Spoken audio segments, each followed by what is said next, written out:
فرزند زہرا یہ حالات برے ہیں۔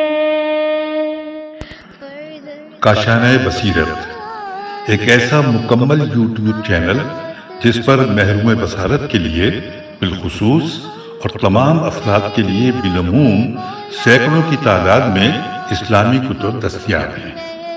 لہذا گزارش ہے کہ آپ اپنی ذمہ داری نبھاتے ہوئے کاشانۂ بصیرت کو سبسکرائب کرنے کے ساتھ ساتھ بیل آئیکن کو پریس کیجیے تاکہ آپ علم کے حصول کے ساتھ ساتھ مذہب اہل بیت کی اشاعت میں بھی اہم کردار ادا کرتے رہیں۔ کاشانۂ بصیرت، کاشانۂ بصیرت، کاشانۂ بصیرت۔ فرزند زہرا یہ حالات برے ہیں۔ بسم اللہ الرحمن الرحیم۔ السلام علیکم سامعین، مکتوب 28 تیسرا حصہ پڑھنے کا آغاز کرتے ہیں۔ یہ مکتوب ہم پچھلی 2 نشستوں میں اس کے 2 حصے پڑھ چکے ہیں۔ آئیے تیسرا حصہ ہم پڑھ رہے ہیں کاشانۂ بصیرت کے یوٹیوب چینل پر۔ تیسرے حصے میں عربی کا آغاز ہو رہا ہے لم یمنع قدیبو، اور اختتام ہے الا دعواہم۔ ترجمہ: ہماری قدیمی عزت اور تمہاری قوم پر برتری ہمارے لیے اس امر سے مانع نہیں ہوئی کہ ہم نے تم کو اپنے ساتھ شامل کر لیا تو تم سے رشتے لیے اور تمہیں رشتے دیے جو عام سے برابر کے لوگوں میں کیا جاتا ہے، اور تم ہمارے برابر کے نہیں ہو، اور ہو بھی کس طرح سکتے ہو جبکہ ہم میں سے رسول اکرم صلی اللہ علیہ وآلہ وسلم ہیں اور تم میں سے ان کی تکذیب کرنے والا۔ ہم میں اسد اللہ ہیں اور تم میں اسد الاحلاف۔ الف لام الف ہے لام الف فے۔ ہم میں سرداران جوانان جنت ہیں اور تم میں جہنمی لڑکے۔ ہم میں سیدۃ النساء العالمین ہیں اور تم میں حمالۃ الحطب۔ ہجے کرتے ہیں میم الف لام تے ہے اور الف لام ہے توئے بے۔ حمالۃ الحطب اور ایسی بے شمار چیزیں ہیں جو ہمارے حق میں ہیں اور تمہارے خلاف۔ ہمارا اسلام بھی مشہور ہے اور ہمارا قبل اسلام کا شرف بھی ناقابل انکار ہے، اور کتاب خدا نے ہمارے منتشر اوصاف کو جمع کر دیا ہے، یہ کہہ کر کہ قرابت دار بعض کے لیے اولیٰ ہیں۔ یہ انورٹڈ کاما میں جملہ تھا کہ قرابت دار بعض کے لیے اولیٰ ہیں، اور یہ کہہ کر ابراہیم علیہ السلام کے لیے زیادہ قریب تر وہ لوگ ہیں کہ جنہوں نے ان کا اتباع کیا ہے، اور پیغمبر صلی اللہ علیہ وآلہ وسلم صاحبان ایمان اور اللہ صاحبان ایمان کے سرپرست ہیں۔ انورٹڈ کاما کلوز، یعنی ہم قرابت کے اعتبار سے بھی اولیٰ ہیں اور اطاعت و اتباع کے اعتبار سے بھی۔ اس کے بعد جب مہاجرین نے انصار کے خلاف روز ثقیفہ قرابت پیغمبر صلی اللہ علیہ وآلہ وسلم سے استدلال کیا اور کامیاب بھی ہو گئے، تو اگر کامیابی کا راز یہی ہے تو حق ہمارے ساتھ ہے نہ کہ تمہارے ساتھ، اور اگر کوئی اور دلیل ہے تو انصار کا دعویٰ باقی ہے۔ اور اب سامعین ترجمہ مکمل ہوا۔ یہاں پر لکھا ہے، ہیڈنگ اگلی ہے کہ فضائل اہل بیت علیہم السلام میں سے کچھ اہم نکات۔ آئیے تفصیلات جانتے ہیں۔ امام علیہ السلام مکتوب کے اس حصے میں ایک اور اہم نکتے کی طرف اشارہ فرماتے ہیں۔ پہلے یہ کہ آپ علیہ السلام حاکم شام کو خبردار کرتے ہیں کہ تم یہ نہ سوچنا کہ اگر بنی امیہ کے بعض افراد بنی ہاشم کے ساتھ مخلوط ہو گئے اور ان کے ساتھ رشتے میں جڑ گئے ہیں تو یہ ان کے یکساں ہونے کی دلیل بنے گا، بلکہ یہ ایک قسم کا ایثار اور احسان تھا۔ آپ علیہ السلام فرماتے ہیں انورٹڈ کاما میں کہ ہماری قدیمی عزت اور تمہاری قوم پر برتری ہمارے لیے اس امر سے مانع نہیں ہوئی کہ ہم نے تم کو اپنے ساتھ شامل کر لیا تو تم سے رشتے لیے اور تمہیں رشتے دیے جو عام سے برابر کے لوگوں میں کیا جاتا ہے، اور تم ہمارے برابر کے نہیں ہو۔ انورٹڈ کاما یہاں کلوز ہوا۔ آگے چلتے ہیں۔ امام علیہ السلام نے یہ کلام اس لیے فرمایا کہ حاکم شام کے خط کا لب و لہجہ یہ تھا کہ اس میں بنی امیہ کو بنی ہاشم کا ہمسر جانا گیا تھا، حالانکہ بنی ہاشم نبوت و ولایت کا مرکز اور بنی امیہ کفر و شقاوت کے سردار تھے، لیکن جب وہ ظاہراً مسلمان ہوئے تو اسلام نے ان کے ساتھ مساوات کا سلوک کیا۔ اسی لیے رسول اکرم صلی اللہ علیہ وآلہ وسلم نے ام حبیبہ کو، کہ جو ابو سفیان کی بیٹی تھی، اپنے عقد میں لیا، اور رسول خدا صلی اللہ علیہ وآلہ وسلم نے اپنی دختر گرامی ام کلثوم کو عثمان کے عقد میں دیا۔ پھر امام علیہ السلام اس کلام کے تسلسل میں محکم اور قاطع دلائل و برہان کے ذریعے بنی ہاشم اور بنی امیہ کے درمیان فرق اور ان سے وابستہ خاندانوں کو واضح کرتے ہوئے فرماتے ہیں انورٹڈ کاما، اور تم ہمارے برابر ہو بھی کس طرح سکتے ہو جبکہ ہم میں سے رسول اکرم صلی اللہ علیہ وآلہ وسلم ہیں اور تم میں سے ان کی تکذیب کرنے والا، ہم میں اسد اللہ ہیں اور تم میں اسد الاحلاف، الف لام الف ہے لام الف فے، ہم میں سرداران جوانان جنت ہیں اور تم میں جہنمی لڑکے، ہم میں سیدۃ النساء العالمین ہیں اور تم میں حمالت الحطب، اور ایسی بے شمار چیزیں ہیں جو ہمارے حق پہ ہیں اور تمہارے خلاف، انورٹڈ کاما کلوز۔ یوں امام علیہ السلام نے خاندان بنی ہاشم کے مقام و منزلت کے زندہ ثبوتوں کے ذریعے بنی امیہ اور اس کے حلیفوں کی رسوائیوں کو اس طرح واضح کر دیا کہ کسی کے لیے انکار کی کوئی گنجائش نہ رہی، اور یہی ہیں کلام میں فصاحت و بلاغت کے معنی۔ اس بارے میں کہ مکذب سے مراد کون ہے، نہج البلاغہ کے شارحین نے مختلف نظریات پیش کیے ہیں۔ کہیں افرد الف فے رے دال، کہیں افرد نامی گمنام شخص کو مکذب قرار دیا، اور جو کہ انسان کے لیے قابل تعجب ہے، حالانکہ اسلامی تاریخ میں مکذب کا واضح ترین مصداق وہی ابو جہل ہے، جو خواہ اسے بنی امیہ میں سے جانے یا نہ جانے، کیونکہ امام علیہ السلام بنی امیہ اور ان سے وابستہ خاندانوں جو ان کے ہم عقیدہ اور ہم پیمان تھے ان کی رسوائیاں بیان فرما رہے ہیں۔ انورٹڈ کاما میں لکھا ہے لفظ اسد اللہ،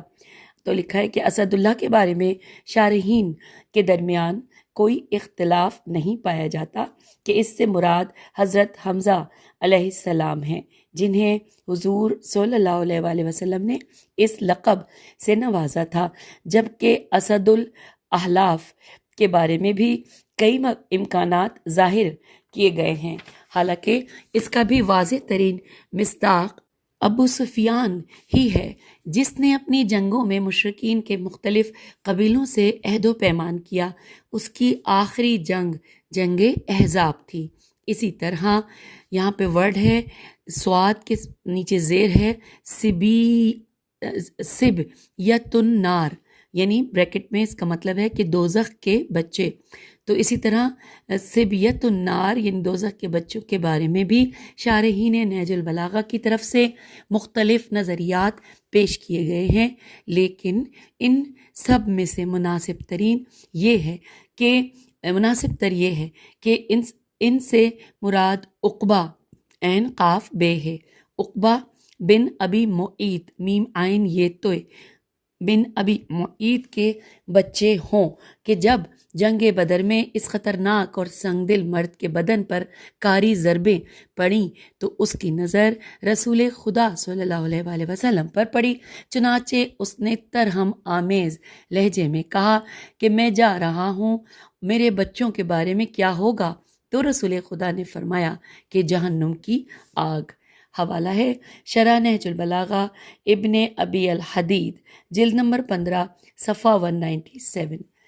پھر لکھا ہے کہ یہ اس کی طرف اشارہ ہے کہ تم نے مسلمانوں کو قتل کر دیا اور ان کے بچوں کا ذرا بھی خیال نہ کیا، اور اب اپنے بچوں کی فکر کرنے لگے ہو، وہ بچے جو آئندہ تمہارے ہی راستے پر چل پڑیں گے اور اسلام کے دشمنوں کی صف میں ہوں گے۔ تاریخ بھی ہمیں بتاتی ہے کہ اس کی اولاد ایسی تھیں کہ جو شر اور برائی کا سرچشمہ تھیں، جیسے ولید بن عقبہ وغیرہ۔ پھر لفظ خیر النساء،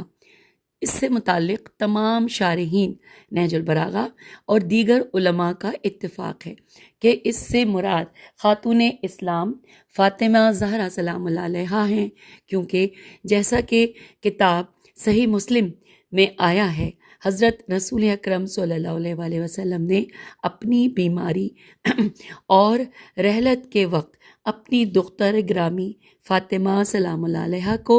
تسلی دیتے ہوئے فرمایا، اما ترضینا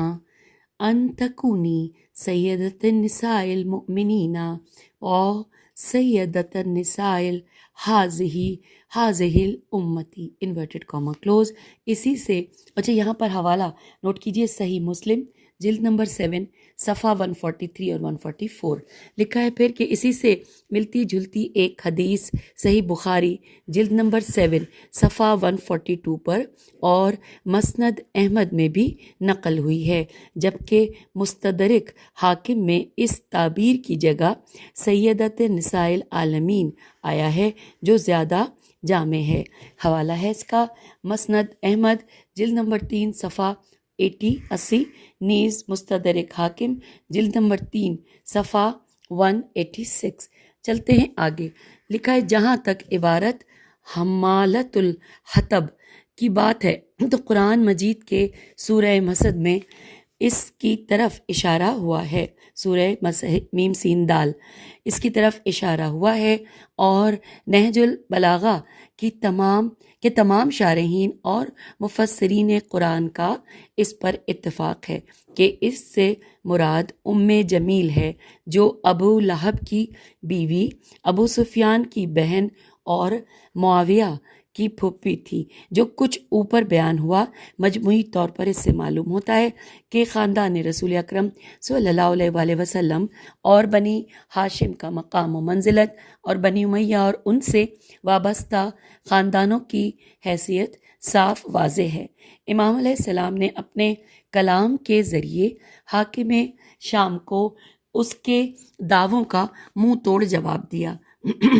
آپ علیہ السلام کے کلام کے ذیل سے معلوم ہوتا ہے کہ آپ علیہ السلام بہت سے دیگر مسائل بھی بیان فرمانا چاہتے تھے، لیکن بعض وجوہات کی بنا پر آپ علیہ السلام نے ایسا نہ کیا۔ پھر امام علیہ السلام گزشتہ مطالب پر تاکید کرتے ہوئے فرماتے ہیں کہ انورٹڈ کاما کہ ہمارا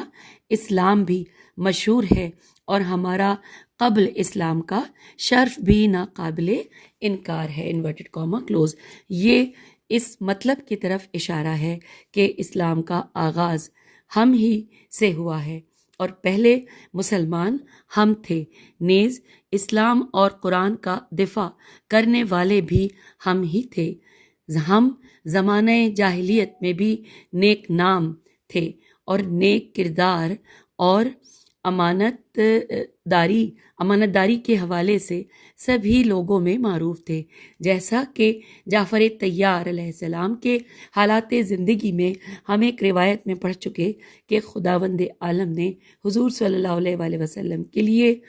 ان یعنی کہ جعفر طیار کے 4 اوصاف بیان فرمائے، جبکہ بنو امیہ اس کے برعکس شیطانی مکر و حیلہ اور فساد کے لیے مشہور تھے۔ مرحوم مغنیہ نے اپنی شرح نہج البلاغہ میں مصر کے معروف اہل قلم عقاد عین قاف الف دال عقاد کے یہاں پہ ساتھ میں لکھا ہے کہ اب درجے کر لیتے ہیں عین بے قاف رے یہ تے اب قریہ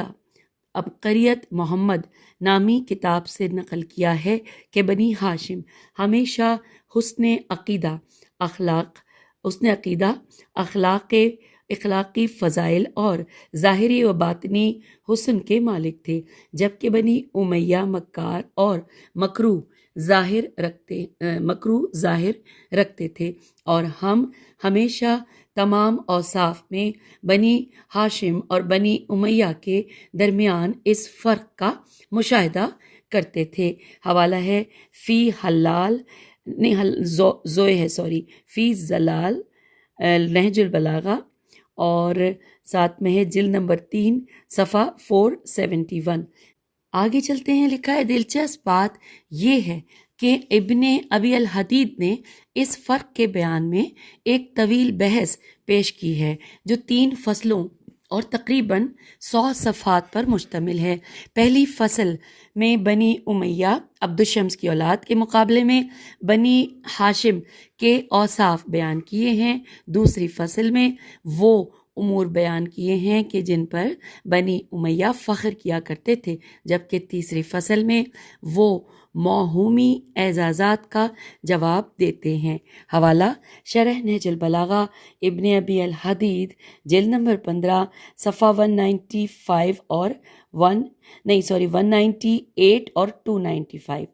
آگے چلتے ہیں، پھر امام علیہ السلام ان محکم تاریخی دلائل کے بعد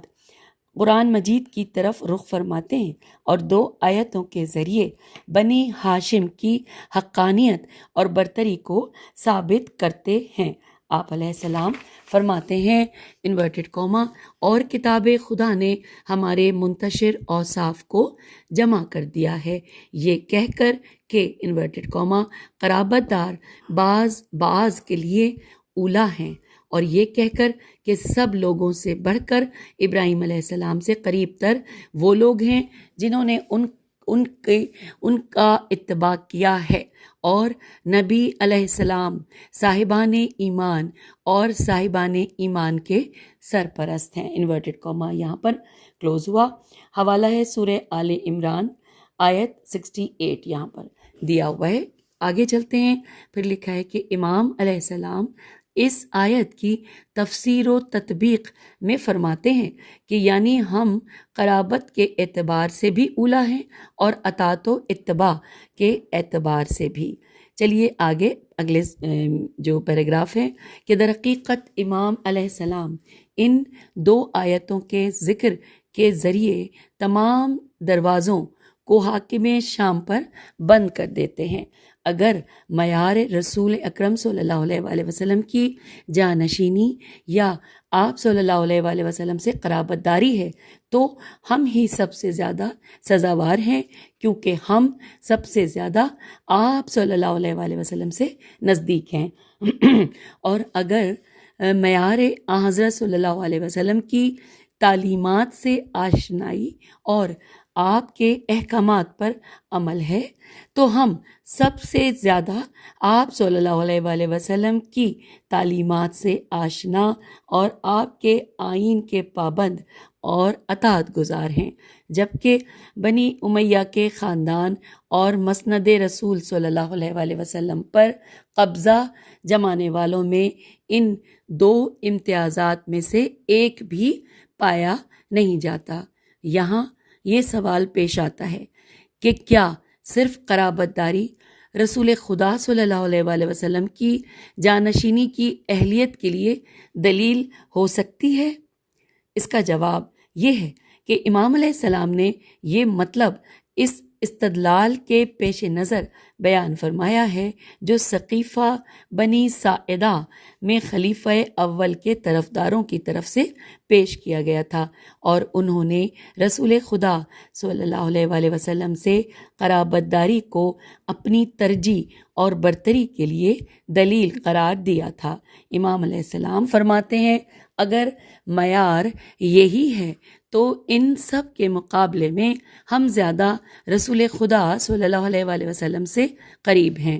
یقیناً اصل معیار وہی ہے جو امام علیہ السلام نے دوسرے جملوں میں فرمایا ہے، اور وہ اطاعت ہے، یعنی وہ اطاعت جو علم و ایمان کی پیداوار ہے۔ جو شخص مکتب رسول اللہ صلی اللہ علیہ وآلہ وسلم سے زیادہ آگاہ ہوگا، وہ دوسروں کی نسبت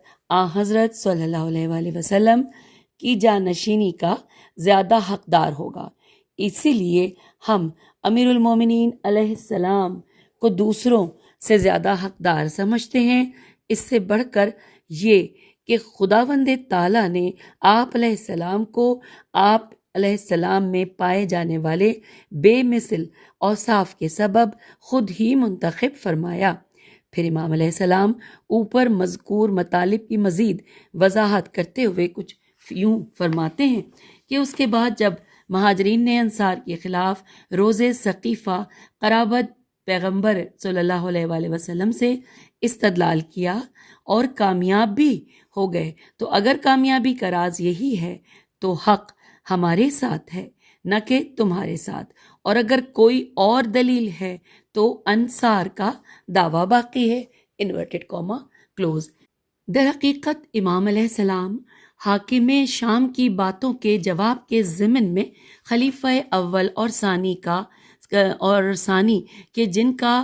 حاکم شام نے حوالہ دیا تھا اس کی حقیقت بھی واضح کرتے ہوئے فرماتے ہیں کہ بنی امیہ نہ صرف رسول خدا صلی اللہ علیہ وآلہ وسلم کی جانشینی کی اہلیت نہیں رکھتے، کیونکہ نہ وہ مہاجرین میں سے ہیں اور نہ انصار میں سے، بلکہ یہ تو تلقا تو لام قاف الف حمزہ تلقا یعنی ان مشرکین میں سے ہیں کہ جنہیں فتح مکہ کے دن رسول اکرم صلی اللہ علیہ وآلہ وسلم نے رہائی عطا کی تھی۔ اور پھر لکھا ہے کہ سابق خلفاء بھی خود انہی کی باتوں کی بنا پر اس کام کی اہلیت نہیں رکھتے تھے، کیونکہ ان سے بھی زیادہ قابل اور اہلیت والے لوگ موجود تھے۔ اگر اہلیت کا معیار ان کے استدلال کے مطابق قرابت داری ہو تو علی علیہ السلام ان سب سے زیادہ رسول اکرم صلی اللہ علیہ وآلہ وسلم سے قریب تھے، کیونکہ آپ علیہ السلام رسول خدا صلی اللہ علیہ وآلہ وسلم کے چچا زاد بھی تھے اور داماد بھی۔ اگر دوسرے اس شجرہ نبوت کے برگو شاخ ہیں تو علی علیہ السلام اس کا پھل ہیں، اور اسی طرح دیگر ائمہ اہل بیت علیہ السلام بھی۔ ہم پھر عرض کیے دیتے ہیں کہ یہ استدلال در حقیقت مد مقابل کے مسلمات کے ذریعے استدلال کرنا ہے، جو منطق میں استدلالات جدلی کے نام سے یاد کیا جاتا ہے، یعنی جو چیز مد مقابل کے پاس مسلم اور قابل قبول ہوتی ہے اسی کو اس کی طرف لوٹاتے ہوئے اسے آڑے ہاتھوں لیا جاتا ہے۔ سامعین، یہاں پر شرح و تفسیر مکمل ہوئی، پھر پڑھتے ہیں نکات۔ اچھا، یہ بھی میں بتاتی چلوں کہ جب شرح و تفسیر کا آغاز ہوا تھا تو وہاں پر یہ ہیڈنگ لکھی نہیں تھی کہ شرح و تفسیر، اور اسی لیے میں نے پڑھی بھی نہیں، لیکن ساتھ ہی شروع ہو گیا تھا فضائل اہل بیت علیہ السلام میں سے کچھ اہم نکات، اور اب پڑھنے جا رہے ہیں جو ہیڈنگ ہے وہ ہے نکات، اور اس میں سب سے پہلے لکھا ہے ثقیفے کی مارکہ آرا داستان۔ آپ علیہ السلام مکتوب کے اس حصے میں ثقیفہ بنی ساعدہ جو رسول اکرم صلی اللہ علیہ وآلہ وسلم کی رحلت کے بعد آپ کے جانشین کے انتخاب کے سلسلے میں تشکیل پایا تھا، اس کی معرکۃ الارا داستان کی طرف اشارہ فرماتے ہیں۔ ہم نے داستان ثقیفہ کو اس کے اہم تاریخی پس منظر کی روشنی میں معتبر اسناد کے ساتھ خطبہ 67 کے ذیل میں بعنوان مسئلہ خلافت اور ثقیفہ بنی ساعدہ کی داستان، یہ عنوان تو تفصیلاً بیان کیا ہے اور اس عجیب سازش سے پردہ اٹھایا ہے۔ یہاں ہم اس ضمن میں چند نکات کا اضافہ کریں گے، اور بس پہلا یہ کہ طبری نے اپنی تاریخ اور ابن اسیر نے کتاب کامل میں تصریح کی ہے کہ انصار میں سے جو لوگ ثقیفہ بنی ساعدہ میں جمع ہوئے تھے یا ان میں سے بعض لوگوں نے حضرت ابو بکر کی بیعت سے متعلق حضرت عمر کی پیشکش کے مقابلے میں یہ کہہ دیا تھا کہ ہم صرف علی علیہ السلام کی بیعت کریں گے۔ یہ اس حال میں تھا کہ علی علیہ السلام اور بنی ہاشم من جملہ زبیر نیز مہاجروں کا ایک گروہ ثقیفہ میں موجود نہ تھا۔ طبری اس مطلب کے بعد لکھتا ہے کہ اس واقعے کے بعد حضرت عمر حضرت علی علیہ السلام کے دولت سرا پر آئے، جہاں طلحہ و زبیر اور مہاجروں کا ایک گروہ موجود تھا۔ حضرت عمر نے کہا کہ خدا کی قسم ہم اس گھر کو تمہارے ساتھ جلا دیں گے یا تم لوگ بیعت کے لیے نکل آؤ۔ اور یہاں پر حوالہ نوٹ کیجئے، تاریخ طبری جلد نمبر 2 صفحہ 443 اور بریکٹ میں لکھا ہے حوادث 11 ہجری۔ پھر لکھا ہے کہ جو لوگ امیر المومنین علیہ السلام کے دولت قدے پر ہونے والے اس حملے میں حضرت عمر کے ساتھ تھے، ان میں سے اسد بن حضیر ہے زواد یرے اور سلمہ بن اسلم بھی تھے۔ حوالہ ہے سفینۃ البحار مادہ اسد۔ پھر یہ کہ جن بعض انصار نے حضرت ابو بکر کی بیعت میں پہل کی تھی، ان میں سے ہر ایک بعد میں بڑے مقام پر پہنچا، جیسے بشیر بن سعد جو خلیفہ کے مخصوص مشیروں میں سے قرار پایا۔ اسی طرح اسید الف سین یہ دال اور الف پہ پیش ہے، اسید بن حزیر ہے زواد یرے حزیر جو فوج کا سربراہ بنا۔ تیسرا سلمہ بن اسلم تھا جو اسیت کا معاون بنایا گیا۔ اور سامعین اب اگلا نقطہ دوسرا ہیڈنگ ہے بنی ہاشم کے فضائل اثر جاہلیت اور اسلام میں۔ لکھا ہے کہ جیسا کہ بیان ہوا کہ ابن ابی الحدید نے اس مکتوب کے ذیل میں بنی ہاشم کے فضائل اور ان فضائل کا بنی عبد الشمس کے بارے میں بریکٹ میں لکھا ہے کہ عبد شمس امیہ کا باپ تھا، بریکٹ یہاں پہ کلوز، کہ اس کی یعنی عبد الشمس کی کمزوریوں کے ساتھ موازنہ کرتے ہوئے بہت مفصل بحث کی ہے، بریکٹ میں لکھا ہے، جو تقریباً 100 صفحات پر مشتمل ہے، بریکٹ کلوز۔ پھر یہ کہ زمانہ جاہلیت کے قابل فخر معاہدوں میں سے ایک حلف الفضول ہے لام فے اور پھر الف لام فے زواد واو لام، یہ انورٹڈ کاما ہے،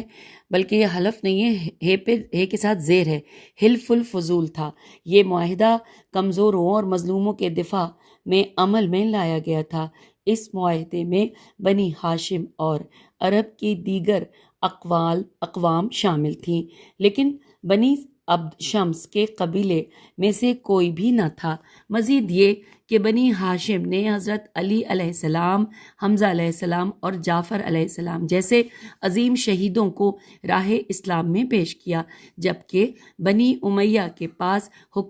حکم بن ابی العاص جیسے بیہودہ اور مسخرے لوگ تھے، جس کے بارے میں مشہور ہے کہ کبھی کبھار وہ رسول خدا صلی اللہ علیہ وآلہ وسلم کے چلنے کی نقل اتارتا تھا۔ جب آپ صلی اللہ علیہ وآلہ وسلم نے اسے دیکھا تو اس پر نفرین کی، جس کے بعد سے وہ کبھی درست طور پر راہ نہ چل سکا۔ اسی طرح بنی امیہ زمانہ جاہلیت میں کچھ ایسے کاموں کے مرتکب ہوئے جن کے عرب میں سے کوئی بھی مرتکب نہیں ہوا تھا۔ مثلا یہ کہ امیہ نے اپنی بیویوں میں سے ایک کا اپنی زندگی میں اپنے بیٹے ابو عمرو کے ساتھ نکاح کرایا، جبکہ بنی ہاشم کا دامن اس قسم کی سیاہ کاریوں سے پاک ہے۔ نیکسٹ پیراگراف میں ہے کہ اس کے علاوہ عبد المطلب علیہ السلام جو بنی ہاشم علیہ السلام کے بزرگوں میں سے تھے، انہوں نے بھی عظیم فضائل کے مالک تھے۔ انہوں نے چاہ زمزم کو کھودا اور حضرت اسماعیل علیہ السلام اور حضرت ہاجرہ سلام اللہ علیہ کے مشن کو جاری رکھا اور انسان کے خون کے لیے بہت زیادہ اہمیت کے قائل ہوئے۔ اور ساتھ ساتھ لکھا ہے کہ 100 اونٹوں کو اس کا عوض اور دیا قرار دیا، یہ دال یہ ہے اور پھر قرار دیا جو ہے وہ ایک قرار دیا الگ لفظ ہے۔ پھر جب اسلام آیا تو اس کو برقرار رکھا۔ جب ہاتھیوں کے لشکر ابرہہ نے مکے پر حملہ کیا تو اکثر قریش والے مکے سے فرار کر گئے، لیکن حضرت عبد المطلب علیہ السلام جبکہ اس وقت آپ جوان تھے، انہوں نے کہا کہ خدا کی قسم میں اللہ کے حرم سے نہیں نکلوں گا۔ اس کے علاوہ اور بھی بہت سے فضائل حضرت عبد المطلب علیہ السلام سے متعلق پائے جاتے ہیں۔ مزید تفصیل کے لیے ابن ابی الحدید کی شرح نہج البلاغہ جلد 15 صفحہ 198 سے 295 تک ملاحظہ فرمائیے۔ البتہ ان صفحات کے ضمن میں کچھ ایسے اعزازات کی طرف بھی اشارہ ہوا ہے کہ جو چاپلوسوں نے بنی امیہ کے لیے گھڑ لیے ہیں۔ تو سامعین، یہاں پر مکتوب 28 کے تیسرے حصے کو ہم نے مکمل کر لیا، اور ٹائم اتنا نہیں ہے کہ ہم چوتھا حصہ بھی شروع کریں، تو انشاءاللہ اگلی نشست میں ساتھ ہی ڈائریکٹ چوتھا حصہ پڑھتے ہیں۔ اور کل اس کے 6 حصے ہیں، لیکن ہو سکتا ہے کہ کسی نشست میں ہم 2 حصے پڑھ لیں، دیکھتے ہیں۔ چلیے، خدا حافظ، فی امان اللہ، من ذکر